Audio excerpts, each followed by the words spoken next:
everybody. On this video I am going to do an overview of the urinary system and reproductive system. I'm just going to use the charts with a laser pointer and just point out some structures. Later I will go over the individual systems more in detail, but for now just follow along as I go over the main anatomical structures of both of these systems. Urinary system. Okay, so this is going to be the kidney. I'm going to use this laser pointer here. Hopefully you can see this. Okay. The left kidney is a little bit higher than the right, further back. Both kidneys are retroperitoneal. The outer layer of the kidney is going to be called the capsule. Here, this outer ½ inch is going to be called the cortex. Cortex being the section where all the nephron renal corpuscles will be located. And then the inner part here will be called the medulla, which contains the pyramids. Okay, here you see the minor calyx, which are draining here these papillas. Here we have the major calyx, which there's 2 to 3 from what I read recently. Then here we have the renal pelvis, and eventually here you have the ureter. Okay, here you can see the kidneys here. Okay, the renal vein and the renal arteries, okay, going in there. Here we have the adipose capsule, which is the fat that's around the kidney. Here you can see the minor calyxes again. Then we'll go to 2 to 3 major calyx. Then we have the renal pelvis. Let's think of Elvis Presley, pelvis. And then we go down to the ureter. And the ureter is going to go down on either side, of course, this side and that side.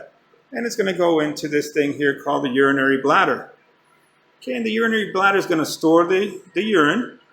Okay, and then it's going to send it's going to send a signal back to the brain, which is called the micturition reflex, to relax these internal urethral sphincters.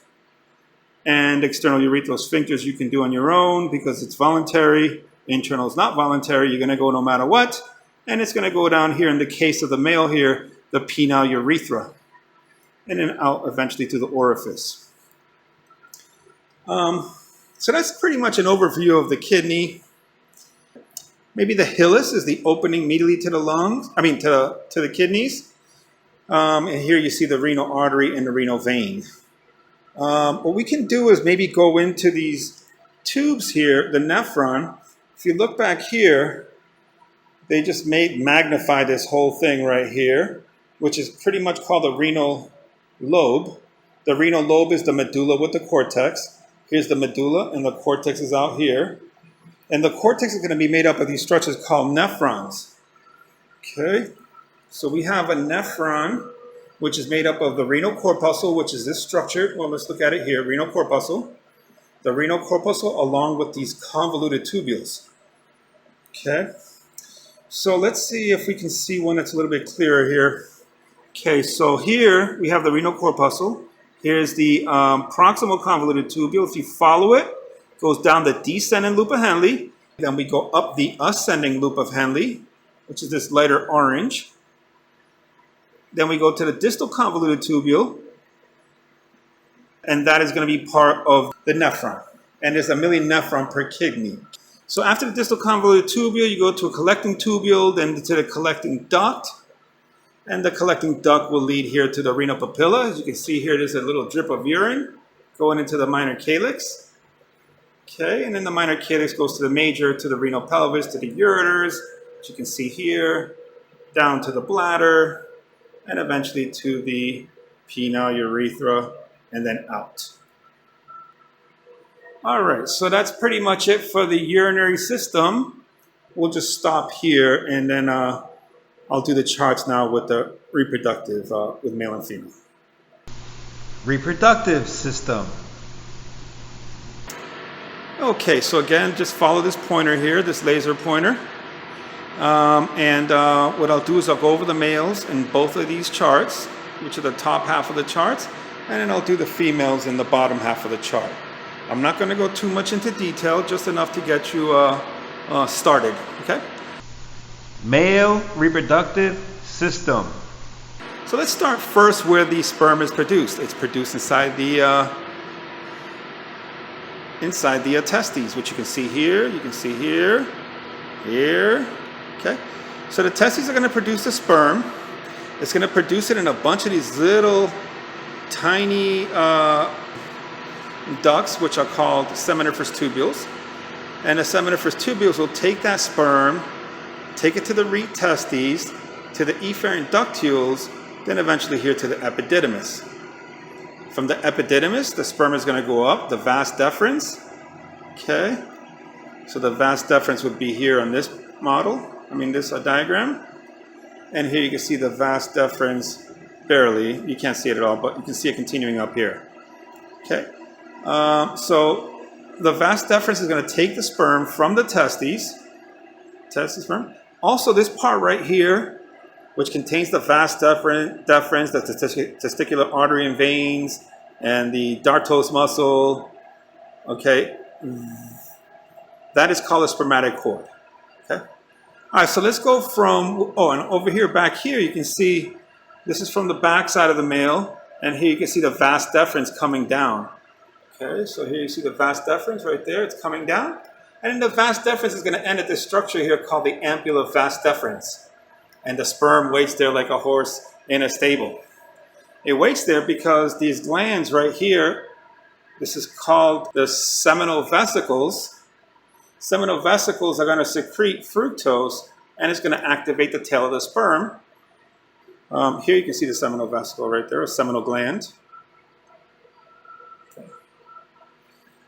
And then from there, the sperm will go to the penile urethra and then out. Now, we can mention the components of the penis here. This is called the corpora cavernosa, which you have two of them. And here you can see corpus cavernosum here, corpus cavernosum there. And then here you have the corpus spongiosum, where the urethra goes through. Okay. So here we have the corpora cavernosa, the corpus spongiosa. And then this guy here is not circumcised, so that's the prepuce. And here you can see the prepuce here. Okay, and there. And the tip of the penis is called the glans penis. Oh, we also got the prostate gland right here. Prostate gland surrounding the prostatic urethra, portion of the urethra. Here you see the prostate again. And over here you see the prostate as well. And over here. All right. So let's go to the other male over here real quick. Here's the testes, the epididymis, the spermatic cord. Here's the testes with the seminiferous tubules, the rete testes, efferent ductules, to the epididymis, to the vas deferens. Here you see the scrotum that surrounds the testes, which I probably didn't mention in the other male. Here you see the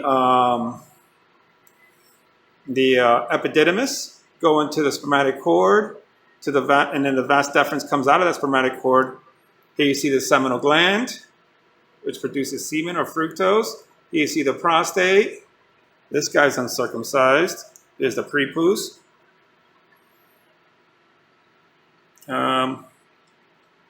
Anything else over here?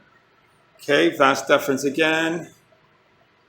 And then here's the urinary bladder. Here's the prostate. The male urethra is divided into three parts: the prostatic urethra, membranous urethra, and penile urethra. Here you see the Cowper's gland, or the bulbourethral gland, which lubricates the tip of the penis. And then here you see the seminal vesicles, the prostate, and the ampulla vas deferens coming from the vas deferens, and the urinary bladder. Female reproductive system.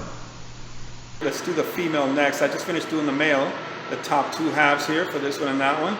So let's go down here and do the female and on both of these charts. Here's the female down here. Well, okay, here's the chart, the lower half of the chart, of the first chart of the female. Okay, so let's start where it all begins. Let's start with the ovary. Right here, the ovary. Here you see some follicles that are developing. This looks like, to me, like the corpus luteum. It looks like here this is a secondary oocyte, but it's being released by a Graafian follicle. So the ovary produces secondary oocyte, eventually goes here to the fallopian tube. Okay, the fallopian tube, here you see the fimbriae, which do like little finger-like projections that kind of vacuum the secondary oocyte. And then you have the fallopian tube or the uterine tube, which is divided into three parts. So you have the infundibulum, the ampulla, and the isthmus. Those are the three parts. And the infundibulum is where typically the secondary oocyte waits until the sperm comes in and fertilizes that egg. Then let's say if the egg does get fertilized, it's going to go down the fallopian tube and it's going to implant itself here into the uterus. So this is the uterus of the female. It's like this pear-shaped structure.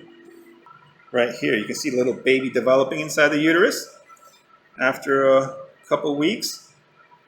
All right, so here's the uterus. You have the endometrium, the myometrium, the muscular layer, and the perimetrium. And then coming out of the uterus here, you have the cervix, where they do the pap smears to see if you have any cancer. All right, and here's the vagina. All right, here's the bladder. The female's urethra is much shorter and almost non-existent here once the baby is fully grown. That bladder is compressed, and constant bathroom is a must. And urethra is working overtime there. Okay, so here we have the bladder. Here we have the labia minora. Okay, labia minora, labia majora. Okay, here's the mons pubis. Okay, here's the perineum. Here's the rectum and anus. I think that's about all we can do here. Here we'll look again. Here's the vagina. Okay, the hymen. The little hymen right here. That hymen usually covers this vaginal orifice. Has little holes, if anything. Then here we have the labia minora and the labia majora. Here's the urethral orifice where you urinate, and just above it you have the clitoris. I think that's pretty much it here. Here you can see the mother fully full with a baby. Here's the umbilical cord. Okay, here's the placenta. Here's the baby, head down, right at the cervix, ready to come out the vagina. Here's the amniotic sac. So let's go to this other lower half of this chart for the female. I just repeat some of the things we did initially here. Maybe we can point out something different. Here's the ovary. Here's the corpus luteum. Here's the ovary, fimbriae, fallopian tube, uterus. Here's the urinary bladder. Here's the vagina, the cervix, vagina. Here's the clitoris. Okay, the clitoris there. Here we have the labia minora, the labia majora, the mons pubis. Okay. See what we can see over here. We got the ovary with the fallopian tube here, the fimbriae, infundibulum, ampulla, isthmus, the uterus, endometrium, myometrium, perimetrium, cervix, vagina, urinary bladder. Here's the urethra, the clitoris, labia minora, labia majora. Okay. Over here, can we see the uterus? Here we see the ovary releasing the secondary oocyte. Fimbriae picks it up, stores it in the infundibulum, waits for the sperm. If not, it continues here to the infundibulum, ampulla, then isthmus. Here's the uterus. Okay, here's the, I guess it's called the fundus, the top part of the uterus. Okay, endometrium, myometrium. Okay, I believe this is the broad ligament down here. And here again is the baby's head pointing at the cervix, ready to come out. Okay, vagina, labia minora, labia majora, clitoris. Okay. Okay, so that's pretty much it for the female. Hope you enjoyed this. sure to subscribe, be sure to like, and see you at the lab. Take care. Bye.